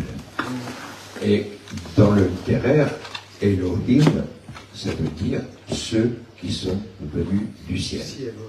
Eloha, c'est celui qui est venu du ciel. Or, dans la Bible, en majorité, on ne trouve que le mot Elohim. On entend de temps en temps quelques pages le mot Eloha, et l'essentiel c'est le mot Elohim. Et ce sont ceux qui sont venus du ciel. Mais quand on est primitif, quand on ne sait pas faire voler un engin, quand on ne sait pas faire des sciences de création de vie et autres, celui qui le fait n'est pas un humain. Il ne peut être qu'un Dieu. Et nos ancêtres, ils ont pris ces êtres qui venaient du ciel comme des dieux. Et puis, il faut dire aussi une chose, c'est que les créateurs se sont amusés peut-être aussi à accepter de se faire appeler Dieu. Ça, c'est notre histoire. Ils le disent dans les écrits. Pour être respecté, ils se faisaient passer... Pardon. Pour être respecté, ils se faisaient passer aussi quelquefois pour des dieux de façon à ce qu'il n'y ait pas de souci. Dieu, dans la Bible, parle aussi de Yahvé. Voilà, lui, Yahvé, c'est le chef, Le président. c'est le président Des Elohim. des Elohim, donc de ces scientifiques qui sont venus créer la vie sur la terre. Et donc il n'était pas tout seul, mais il était comme il dit, je suis l'alpha et l'oméga, il était le premier, et Raël étant son fils, il est, on peut dire, à moitié de lui est sur la terre, c'est une image, mais il est sur la terre avec son fils, pour dire, hein, on tient à ses enfants, évidemment, ou à son enfant, et donc il est là, Raël, pour être le témoin et l'acteur complètement en relation avec Yahvé, de façon à ce que la création puisse être le plus possible préservée, avertie, et devienne le plus autonome possible pour aller vers la paix, l'harmonie, qui est le cœur même de tout être humain. Est-ce que ça suggère d'autres questions? Parce que donc ça veut dire que tous les miracles qui ont été opérés dans la Bible sont du fait des Elohim. Exactement. Et il y a eu des résurrections. Jésus a ressuscité des morts. Et aujourd'hui, on a inventé des repulseurs. Je ne sais pas, c'est comme ça que vous les avez appelés, pour peut-être imiter un peu ces Elohim-là. Donc peut-être un jour, l'on pourra aussi inventer une solution contre la mort pour imiter. C'est exactement ça. Vous êtes rentré dans cette compréhension. Parce que comme on doit, chacun fait son chemin. Vous êtes, voilà, c'est juste. C'est ça. C'est ça. Oui. Donc en fait, vous parlez beaucoup de la Bible, mais qu'est-ce que Raël dit des Incas, des Égyptiens, par exemple? Alors il y a beaucoup d'écrits anciens qui racontent aussi l'histoire des écrits du Bouddha, de la Bhagavad Gita. Enfin, on le repère assez vite quand c'est un écrit qui raconte notre création. Certains écrits ne relèvent pas de ça, mais on le voit vite. Hein. C'est pas trop compliqué à faire la distinction. Et c'est magnifique parce qu'en fait, on s'aperçoit que les Elohim ont fait en sorte que nous ayons des traces pour qu'on puisse comprendre et que, en fait, on puisse gagner du temps et qu'on puisse se remettre en harmonie parce que ça a été très compliqué pour nous. Donc, ce sont une série d'éléments qui nous sont mis à notre disposition pour que le temps, il est dit qu'on arrive au temps de la révélation, mais c'est aussi le temps de la consolation. C'est-à-dire que les souffrances que nous portons, et il n'y a pas que nos souffrances personnelles, il y a les souffrances de l'héritage, notre mémoire collective, et on aura la capacité, avec la méditation, de se réharmoniser, et donc de mettre un terme à ces souffrances et de rentrer dans le bonheur. Alors, on sait le faire, puis il y a des moments où on le fait moins bien, on fait aussi sa part d'erreur, tout ça n'est pas automatique, mais quand on est sur ce chemin-là, avec ces enseignements-là, qui sont en fait très importants, parce que c'est ce qui va permettre à l'humanité d'être en harmonie. Je fais partie de ceux, il y en a qui sont pessimistes, moi je suis délibérément optimiste. Je sais que l'humanité peut faire les pires conneries, je sais que nous les humains on fait des bêtises, c'est pas possible à certains moments, hein. La personne la plus compliquée parfois à laquelle on a affaire, c'est pas les autres, c'est nous-mêmes. Mais je sais aussi qu'on peut s'entraîner à s'équilibrer et à se mettre en harmonie. Et je suis donc délibérément optimiste que l'humanité arrivera à rentrer dans l'ère pacifique et de pouvoir avoir accès à l'espace et à toute une multitude d'aventures. Et ceux qui n'ont pas envie d'aller dans l'espace, ils de vivre sur Terre dans l'harmonie et pas dans la crainte comme c'est le cas aujourd'hui. Vous disiez en fait tout à l'heure que pour que les OI viennent, il faut qu'on arrive donc à cette ère, ou enfin ce désir du moins de paix et tout ça, mais est-ce que c'est un truc auquel on doit atteindre collectivement? Ou est-ce que si quelques-uns ou suffisamment d'entre nous, est-ce que ça suffit? Parce que tous, on n'y arrivera pas. Alors Jean-Pierre y a fait allusion, c'est les deux. C'est-à-dire soit on y arrive collectivement, et c'est ce qu'on souhaite le plus, je viens d'en dire un mot, mais il faut être réaliste, ce n'est pas sûr, et si ce n'est pas sûr, ceux qui ont œuvré seront retirés.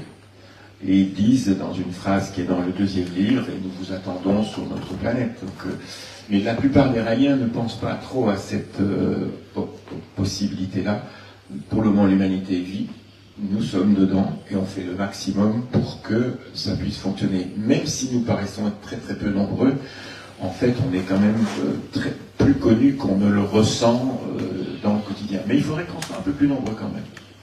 Est-ce que vous pensez que la série Netflix va aider à relancer la popularité du mouvement? C'est une certitude. C'est déjà maintenant, il y a 3 300 000 personnes qui ont déjà regardé le documentaire Netflix. Ça n'a pas été facile pour certains Raéliens parce que ça rappelle certaines choses du passé où nous avons été calomniés d'une façon absolument inqualifiable. Mais il faut assumer notre histoire et ce que nous remarquons, c'est qu'il y a énormément de gens qui sont beaucoup plus positifs qu'on pouvait l'imaginer. Moi, j'ai un tempérament, je cultive ça, je veux toujours être optimiste et positif, toujours, sinon je ne serais pas là aujourd'hui. Et je suis très heureux de vivre ici et maintenant. Il y a plein de problèmes, évidemment, mais on est capable de les résoudre, de les affronter pour certains, et aussi d'accepter le bonheur de vivre, parce que c'est un entraînement auquel on doit, comment dirais-je, se mettre dans l'acceptation qu'on peut être bien plus heureux sur Terre avec tout ce qui est ici à notre disposition que ce qu'on nous dit à l'extérieur. J'ai eu un grand bonheur avec Jean-Pierre, on a participé à une émission avec Cyril Hanouna, c'est Hanouna face à Hanouna sur la chaîne C8, et il y avait oui mais c'est une émission où il y avait du dialogue, hein. Et il y avait Georges Fenech, quelqu'un qui nous a attaqué à une époque, et il nous a rencontrés, on a parlé avec lui. Raël nous a beaucoup enseigné ces derniers temps d'aimer nos ennemis, et finalement il a dit beaucoup de choses beaucoup moins désagréables qu'on pouvait imaginer sur nous. Et donc je me suis rendu compte qu'on est arrivé au temps où on peut vivre, d'avoir son meilleur ennemi. Et puis on a plaisanté ensemble. Je n'aurais pas pu imaginer. Il m'a créé des ennuis monumentaux, cette personne.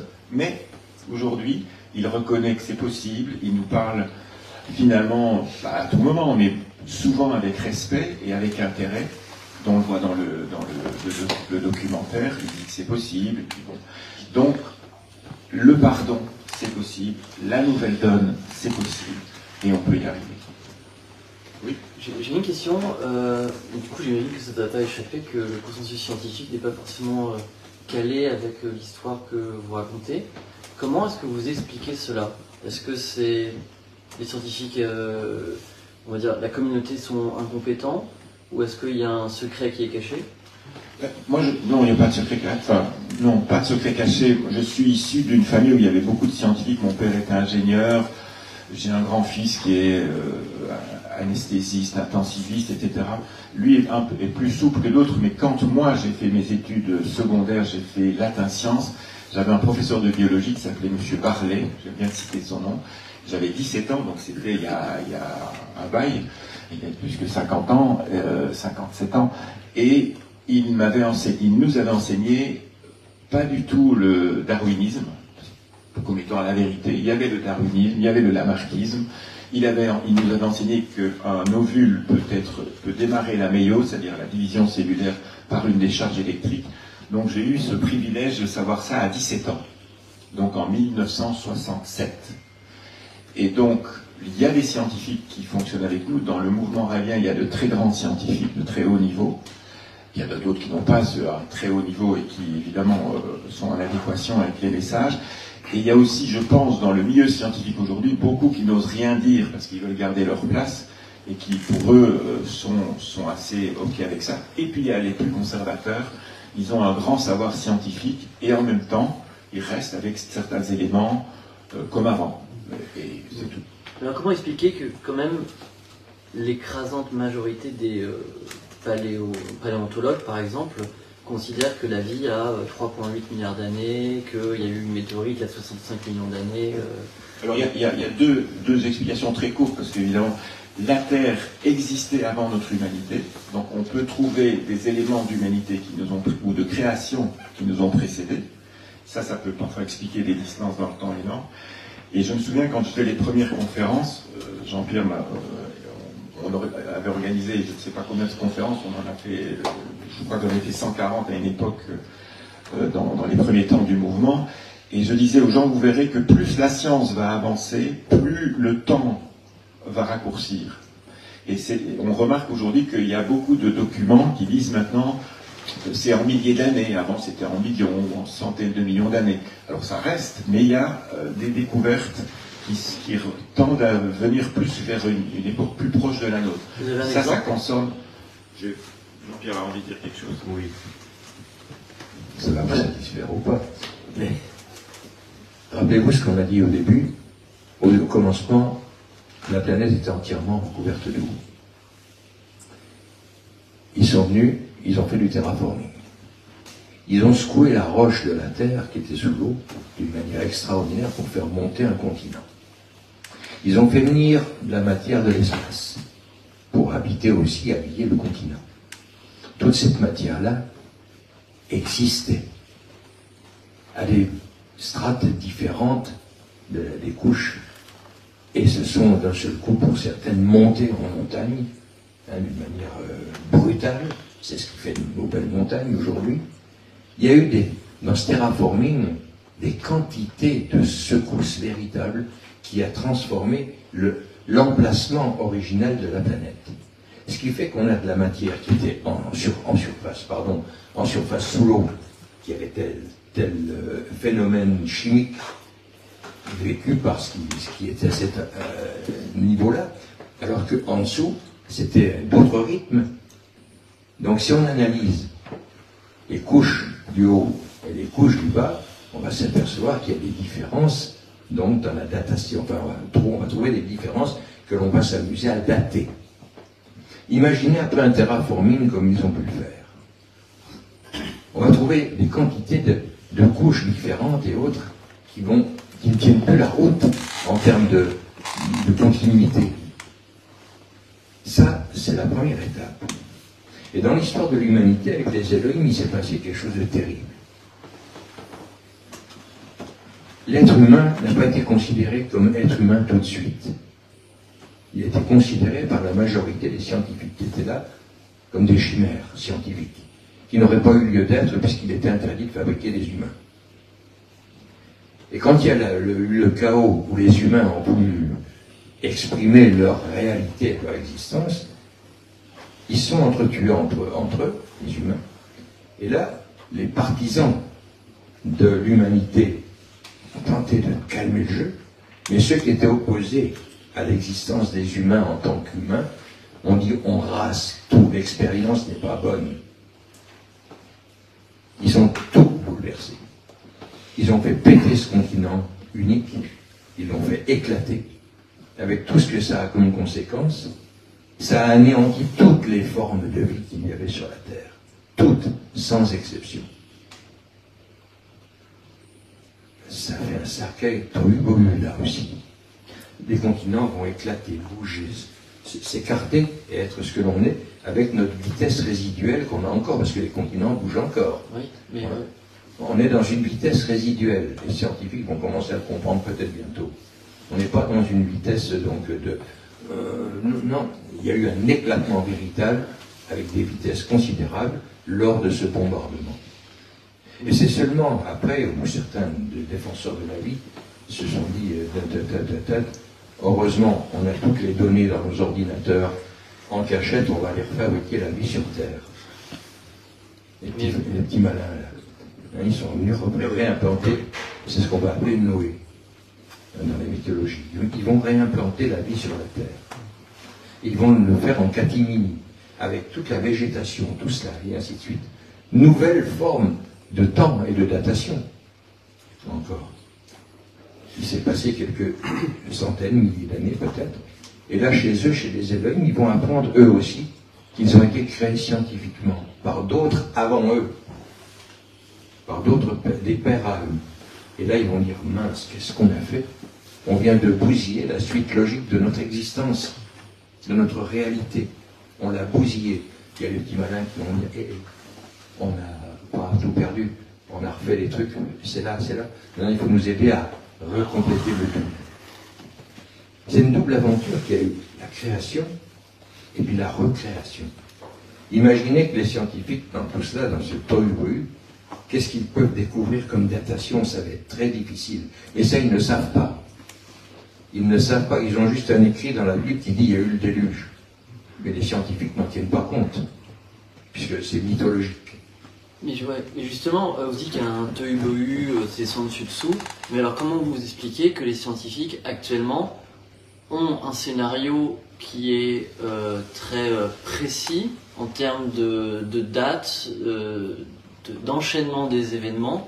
Par exemple, ils considèrent qu'avant 65 millions d'années, il y avait des dinosaures non aviaires, après il n'y en a pas. Il y a vraiment tout un enchaînement qui n'est pas brouillonnesque, qui est vraiment très, on va dire, très limpide pour eux. Comment vous expliquez qu'ils aient cette histoire en fait? Oui, mais qui a une particularité, c'est que on est dans de la réflexion, dans de l'intellectualisme. On n'est pas dans la réalité. On en fait une réalité. On en fait une messe. On en fait une messe que l'on apprend dans les églises de la science, hein, où on veut absolument que ce mythe existe. Donc, tout scientifique qui veut être un scientifique dans la société se met à genoux devant cette prière et la pratique, la produit, l'enseigne. Il y a des morceaux de vérité parfois. Et puis il y a des morceaux de vérité dedans, c'est sûr. Les scientifiques ne sont pas des ignares. Ils cherchent, et ceux qui sont les plus libres commencent à ont toujours fait. Giordano Bruno et tous les autres, il y a des scientifiques qui ont dit il y a ça, ça, ça, ça, et fait on accepte. Et là par contre on ne peut pas accepter. Mais ils n'étaient pas la majorité. Et ceux qui commencent aujourd'hui à bouger sur la notion de l'infini plutôt que d'un espace de Big Bang sont très mal vus encore par la science, mais ils vont avoir leur temps de gloire dans les 10, 15, 20 ans à venir. On va commencer à dire Big Bang, non, après tout c'est pas possible, et on commence à le dire de plus en plus, hein, et puis on dira, bon, ben, si on prenait la notion d'infini, ça c'est une notion qui est bouleversante pour l'intellectualisme des scientifiques. L'infini, l'infini.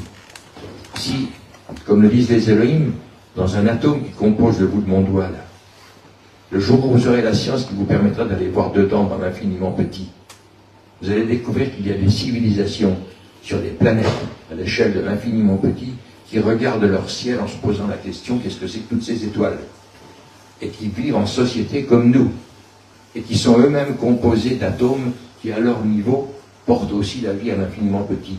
Et notre ciel, à nous, les Elohim, nous disent, dans quoi sommes-nous? Nous sommes dans un espace où les étoiles, là, que nous voyons, sont peut-être une pellicule d'une bulle gigantesque à côté d'une multitude d'autres bulles qui composent un atome de l'infiniment grand, qui compose lui-même une molécule, une cellule, d'un végétal, d'un animal, ou d'un humain, ou d'un caillou qui est au bord d'une route, sur une planète gigantesque, et cela à l'infini.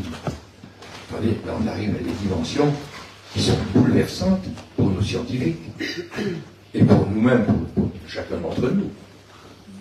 Imaginez cet infini. Là-dedans, il y a une conférence quelque part, ça y est dépassé, puisque le temps est inversement proportionnel de la masse. Mais ça continue, parce qu'il y en a d'autres qui sont là en train de dire il y a des extraterrestres qui ont créé la vie, parce que chez eux c'est pareil. Dans l'infiniment petit, il y a des créateurs de la vie qui ont créé, qui ont été créés et qui vont créer, et qui vont s'éteindre à un moment donné, mais ils auront donné leur héritage à leur créature. Ça se passe dans l'infiniment petit, ça se passe à notre niveau ici, à l'horizontale, ça se passe là-haut. Ça se passe dans le temps aussi? C'est inversement proportionnel à la masse. C'est-à-dire que une minute de ma vie, qu'est-ce que je dis? Une seconde de ma vie, ce sont des millions, des milliards d'années pour ceux qui sont là-dedans. S'ils ont un calendrier comme le nôtre. Si je comprends bien, les Elohim n'ont jamais été créés parce que le passé est infini aussi, c'est ça? Mais les Elohim qui créent d'autres Elohim. Les Elohim, exactement. Parce que dans cet infini, si nous sommes là, c'est que nous avons notre raison d'être. Okay. Et là, c'est pareil. Au niveau du temps, Raël nous a dit il y a maintenant un certain nombre d'années, mais c'était pas au début, on dit le temps qui passe. Il nous enseignait qu'on passe dans le temps. Et en fait, parce qu'on regarde une montre qui est une convention, mais quand il y avait comment ce qu'on appelle les cadrans solaires avec le pic, hein, et en fait, il n'est jamais la même heure partout sur la Terre. Et il est écrit que dans les temps futurs, on pourra fêter Shabbat tous en même temps.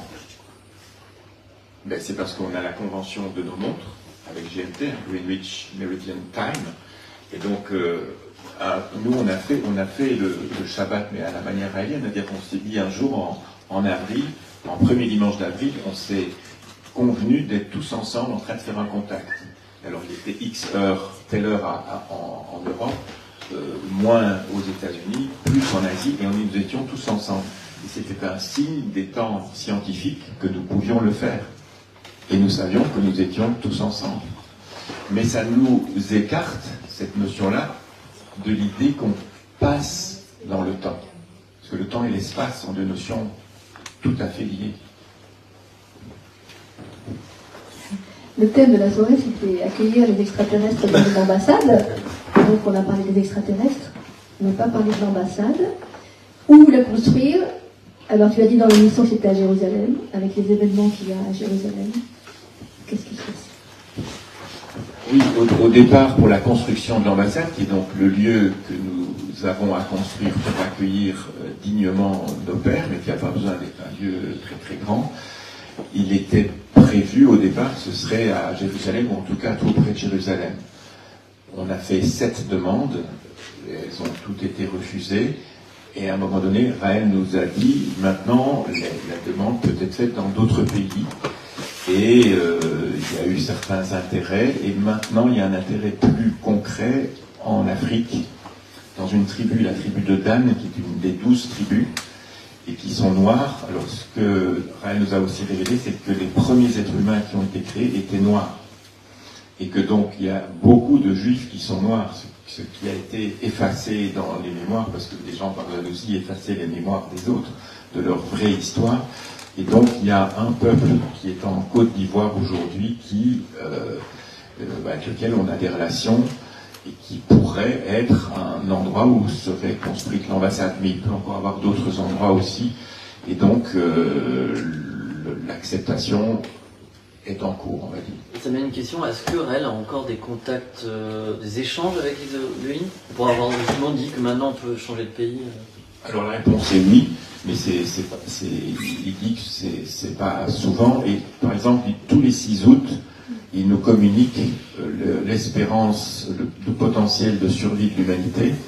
On était tombé il y a quelques années, en 1979, le sous-titre du livre, le livre « Accueillir les extraterrestres », et il est mis « La fin du monde par la guerre atomique est proche, ils viendront sauver les justes ». Donc on vous en a parlé tout à l'heure, on peut être retiré de la création. En 79, je me souviens, il restait 1% de chance de survie pour l'humanité. On est monté progressivement à plus de 60, j'ai plus le chiffre exact en tête, et puis c'est redescendu avec la famille Bush et compagnie.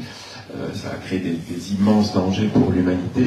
Et il y a quelques années, on était à 1,5% de chance, et nous sommes remontés, si j'ai bonne mémoire, à 5% depuis le 6 août de cette année. Donc ça, pour répondre à votre question, c'est un élément de communication.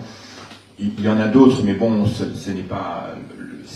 en fait, c'est quand même très facile. Hein. Nous, on se parle tous sur la Terre comme on veut à tout instant. On est les dieux par rapport à... Moi, je me rappelle, quand on se téléphonait, ça nous coûtait des fortunes, et puis on écrivait, c'était des lettres de Jean-Pierre absolument magnifiques, parce qu'on s'écrivait, parce que le téléphone coûtait trop cher. Enfin, tout ça est derrière nous. Donc voilà. Excusez-moi, comment sont calculés ces pourcentages et qui est-ce qui les calcule?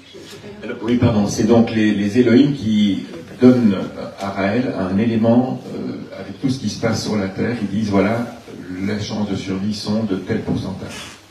Et c'est toujours depuis des dizaines d'années, chaque 6 août. Oui. Est-ce que vous avez eu d'autres contacts, vous, avec les Elohim depuis le sort d'Isaac Raël et les filaments Moi, j'ai eu, c'est drôle, vous me faites tout d'un coup une émotion particulière. À un moment donné, on m'a fait d'énormes difficultés avec mes grands-enfants. Je n'ai plus pu les voir, puis on me les a rendus. Et je me souviens, je suis allé en vacances avec eux, et ils sont passés au-dessus de moi, c'était vert, rouge, bleu, c'était triangulaire, et j'ai repris ça, comme je l'ai dit tout à l'heure, comme une superbe carte postale. Et j'étais d'ailleurs avec mes enfants, qui étaient des jeunes enfants à l'époque, et plusieurs d'entre nous ont vu, parfois lors de réunions, des choses dans le ciel qui bougeaient, notamment dans les premiers stages, c'était très fréquent. Jean-Pierre a sûrement des témoignages à vous dire aussi. Le dernier, il n'est pas de bonne augure. Marilyn et moi, et nous étions devant notre fenêtre dans un café blanc, devant l'appartement, et puis au-dessus de l'immeuble en face de chez nous, ici, qui fait des nuits, on a vu passer un disque lumineux, très doucement.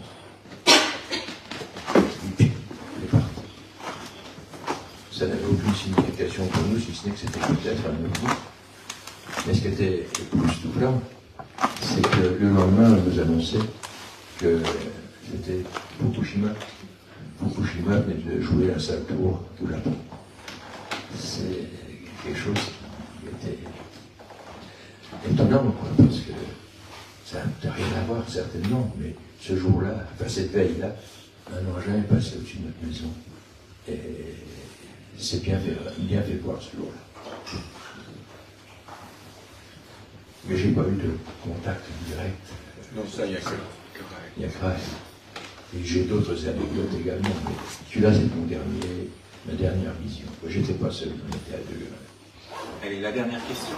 Sinon, si d'autres personnes veulent poser des questions, je vais pouvoir parler. Hein, oui, et on va parler aussi, mais... Bon, allez-y. Oui, on a entendu d'autres témoignages de personnes qui disent avoir rencontré des extraterrestres.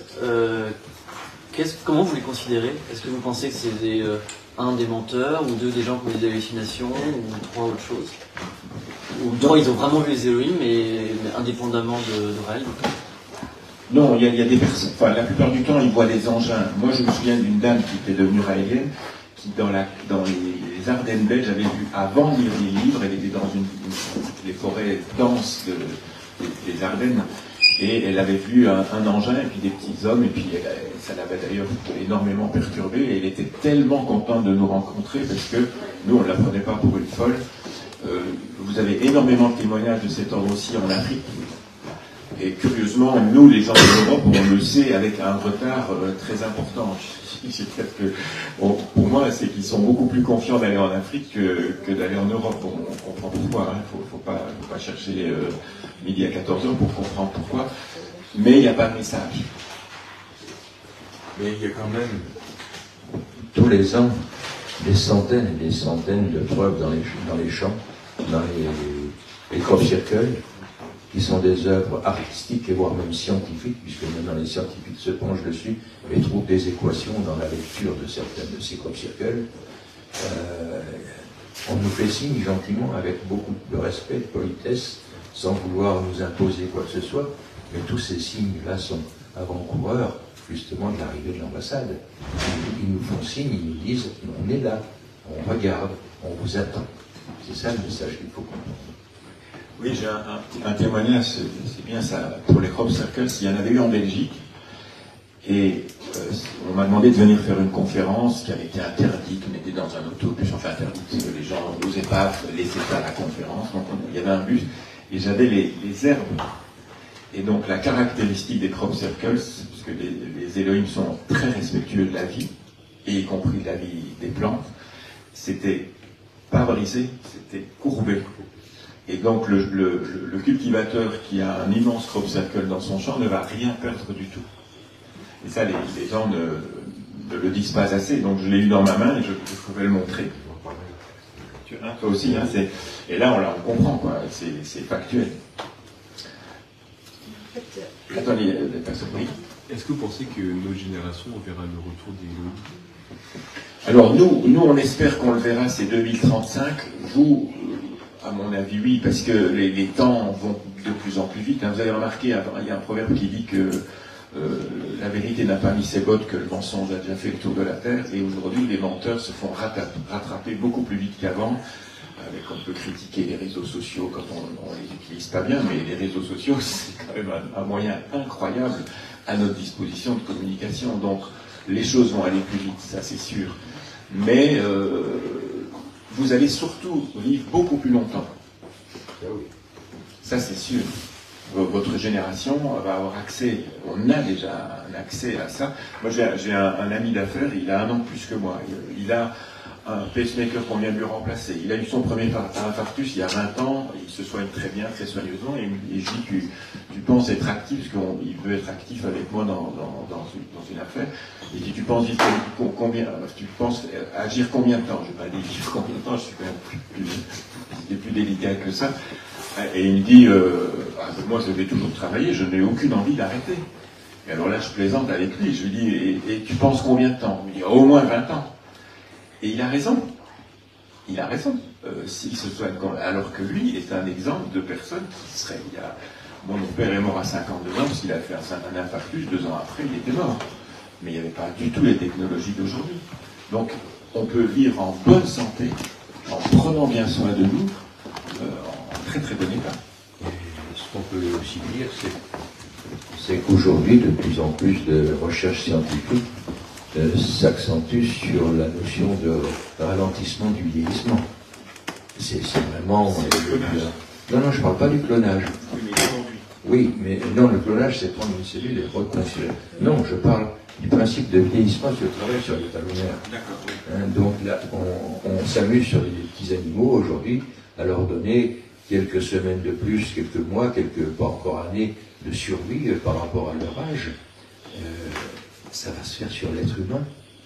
Et la première étape, c'est qu'on va commencer certainement à donner 150 ans de vie à l'être humain. On va le faire, et vous serez de cette génération-là. Et puis celle qui va venir après va se retrouver, c'est ce que je vous disais tout à l'heure, en quelques siècles, on atteindra 1000 ans. Pas spontanément par nous, c'est par la science. C'est la science, c'est ce monsieur là-bas qui sera complice de ces bienfaits. Co-auteur et complice, oui. Il semble qu'aussi en 2001, Raël avait dit, vous qui avez moins de 40 ans, vous ne mourrez pas. C'est ça. Vous ne mourrez jamais. Oui, c'est ça. Ben, vous mourrez ici quand même à 1000 ans, quoi. Mais la science, imaginez que dans les 10 années, 15 années à venir, on commence à vous allonger la vie de 10, 15, 20 ans sur la moyenne classique. Ces 10, 15, 20 ans qui vont permettre à l'humanité de grandir, la science ne va pas rester les mains dans les poches. Elle va encore découvrir des avancées scientifiques qui vont nous prolonger la vie encore. Et puis ça va se faire comme ça jusqu'à ce qu'on arrive à la limite. Les Elohim nous disent, on vous a créé pour vivre la base de 120 ans pour que vous ne développiez pas trop vite et que vous ne puissiez pas comprendre toutes les étapes de votre chemin initiatique. Mais petit à petit, la science va nous permettre de le faire puisqu'on est en âge maintenant de jouer scientifiquement avec tout ça. Et chez eux, ils ont, par des interventions régulières, la possibilité de vivre jusqu'à 1000 ans. On le fera. On le fera. Merci, monsieur le scientifique, parce que vous allez y en faire partie, certainement. Au fil de la vie, on travaille dessus. Et sinon, j'ai une question très précise et très rapide. Ça va être vraiment la dernière, puis après on peut faire une petite collation et bavarder ensemble, parce qu'on a chuté à la Une petite annonce. Oui, tu vas la faire. Oui, Est-ce qu'on a identifié la planète des Elohim? Est-ce qu'on a identifié la planète des Elohim? Non, mais ils prennent des précautions et il faudrait que nous soyons plus sages avant de pouvoir l'identifier. Ils nous disent cependant dans le message quelque chose. Ils nous donnent des mesures par rapport à certaines étoiles que nous allons découvrir et où on pourrait trouver leur planète. C'est dans les livres. Mais à nous de trouver la planète initiale. Non, pardon, le soleil initial. Voilà, maintenant... J'ai oublié de parler dans le micro tout à l'heure, mais vas-y. Non, mais là, il a des choses à oui, annoncer. exactement. Voilà. Merci de nous avoir entendus. Effectivement, merci beaucoup d'être venu. Et ben, donc, si vous voulez nous rencontrer de nouveau, être informé de nos activités, donc c'est tout à fait possible. Donc là, je pense que la plupart d'entre vous, vous avez mes coordonnées, hein, parce qu'on a échangé avant. Donc c'est tout simple, hein, vous nous recontactez. Donc il y a plusieurs possibilités, on peut très bien se rencontrer en comité réduit dans une brasserie pour échanger autour d'une boisson. Nous les Raéliens, on se réunit également tous les dimanches matins, de façon très simple. Donc pourquoi le dimanche matin? C'est tout simplement parce que les Elohim nous ont demandé, ça c'est écrit dans le 2e livre, ils nous ont demandé de faire une tentative de contact télépathique avec eux. Donc ça se passe à 11h. Donc ça se passe d'une façon très simple, ça ne dure pas très longtemps, et en même temps c'est l'occasion de se retrouver, d'échanger, de rigoler. Donc vous êtes les bienvenus, et il y a 2 formules, parce que bon, le dimanche, on n'a pas forcément envie de se lever, donc il y a 2 formules. La formule, on se rencontre quelque part, chez une personne qui peut nous accueillir, quand il fait beau, on aime bien se retrouver dans des jardins publics. Et également, l'autre formule, c'est de se retrouver sur Zoom. Bon, sur Zoom, il y a des avantages, hein, ça évite de se déplacer. Voilà, c'est pour ça qu'on fait les 2. Donc ça, c'est une possibilité. Hein, si vous êtes intéressé, vous me contactez. Et si vous n'avez plus mes coordonnées, sur le bar, il y a cette petite carte-là où vous avez mes coordonnées tout en bas. Également, vous pouvez laisser votre adresse email sur cette feuille si vous voulez que je vous informe, que je vous donne plus d'informations. Voilà, donc... alors, un événement important aussi, ça sera le 1er dimanche d'avril, on l'a évoqué tout à l'heure, c'est un de nos 4 rassemblements annuels, et là c'est la possibilité, si vous le souhaitez, si vous vous sentez prêt, de devenir raélien. Donc ça se fait d'une façon très simple, hein, ça se fait par la transmission des plans stellaires, donc je ne sais pas si vous en avez parlé, parce que j'ai pas suivi toute la conférence, mais bon, si vous voulez savoir ce que c'est, Netflix a montré des images, Jean-Pierre l'a très bien expliqué dans l'émission de dimanche soir face à Anona, tu l'as très bien expliqué, et on peut vous l'expliquer. Donc c'est une façon très très simple de reconnaître les Elohim comme étant les créateurs de la vie sur Terre, et Israël comme étant le dernier des prophètes qui nous a envoyés. Donc ça se fait d'une façon très simple. Si vous vous sentez prêt, ou vous êtes également les bienvenus simplement pour nous voir, pour avoir plus d'informations. Donc pareil, vous me contactez. Et un autre événement très important, là, ça sera cet été, au mois d'août. Du 3 août au 10 août, ce sera l'Université du Bonheur. Donc là, c'est vraiment l'occasion, une occasion exceptionnelle hein, de recevoir l'enseignement des Elohim. Donc, il n'y a pas grand-chose à en dire plus. L'Université du Bonheur, ça veut bien dire ce que ça veut dire. Donc, c'est un enseignement extraordinaire hein, qui nous vient directement d'eux, qu'ils ont d'abord enseigné à Rennes, et puis nous, donc Rennes ne vient plus en Europe, mais il peut faire des interventions directes. Puis on a son enseignement qu'on explique, qu'on cultive. Hein, ce sont les guides du mouvement arélien qui sont chargés de cet aspect.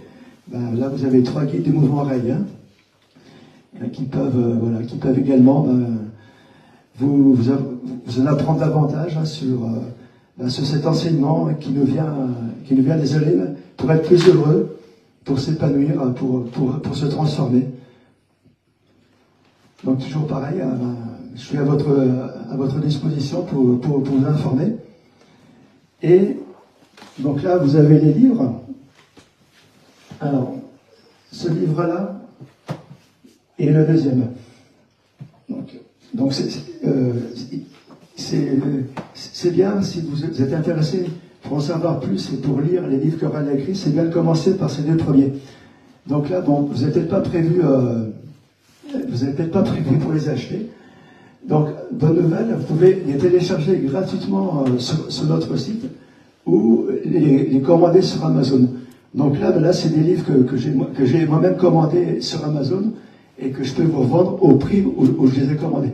Voilà, donc ils sont à 10 € chacun. Et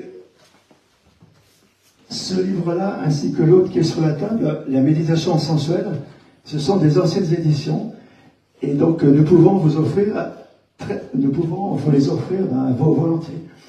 Donc, si vous voulez prendre connaissance de ces livres, notamment dans celui-ci, la rencontre du 7 octobre 1976, hein, dont Philippe et Jean-Pierre ont témoigné, elle est relatée également dans ce livre.